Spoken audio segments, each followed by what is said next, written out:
तुम्ही एसआयआरचा फॉर्म तर भरला, परंतु तुमच्या बीएलओने तुमचा एसआयआर फॉर्म इलेक्शन कमिशनकडे सबमिट केला की नाही हे फक्त तुम्ही घर बसल्या एका SMS द्वारे चेक करू शकतात. हो, तुम्ही खरं ऐकलंय. तर कशा प्रकारे ही प्रोसेस असणार आहे याबद्दलची संपूर्ण माहिती आपण आजच्या व्हिडिओमध्ये बघणार आहे. तर नमस्कार, माझं नाव सूरज आहे आणि तुम्ही काही विषय बघताय. तर गेल्या काही महिन्यांपासून सगळीकडे एसआयआर फॉर्मची चर्चा होती.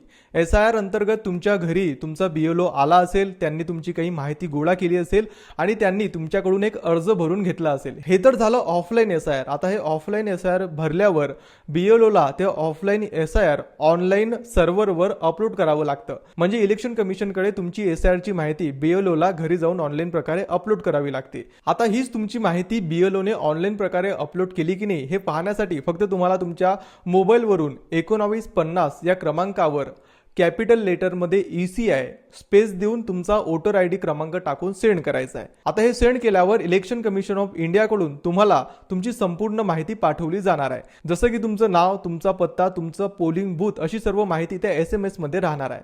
आता अशी सर्व माहिती मिळाल्यावर तुम्ही समजून जा की तुमच्या बीएलओने तुमची जी एसआयआर इन्फॉर्मेशन आहे ती ऑनलाईन सर्व्हरवर अपलोड केली आहे. परंतु रिप्लायमध्ये तुम्हाला अशी कोणतीच इन्फॉर्मेशन जर आली नाही तर तुम्ही समजून जा की तुमच्या बीएलओने तुमची एसआयआर इन्फॉर्मेशन अजूनही ऑनलाईन प्रकारे अपलोड केलेली नाहीये. त्यामुळे आता तुम्हाला काळजी करण्याची गरज आहे का? तर अजिबात नाही. तुम्ही जर ऑफलाईन एसआयआर भरला असेल तर बीएलओ लवकरच तुमची माहिती ऑनलाईन प्रकारे अपलोड करणार आहे. परंतु जर तुम्ही ऑफलाईनच एसआयआर भरला नसेल तर बीएलओ सुद्धा कुठून तुमची माहिती इलेक्शन कमिशनकडे अपलोड करेल. त्यामुळे तुम्ही जर एसआयआर फॉर्म अजूनही भरला नसेल तर तुमच्या बीएलओला कॉन्टॅक्ट करून तुमची एसआयआर इन्फॉर्मेशन त्याच्याकडे द्या आणि तुमचा एसआयआर बीएलओने ऑनलाईन प्रकारे सबमिट केला की नाही हे आताच बघा.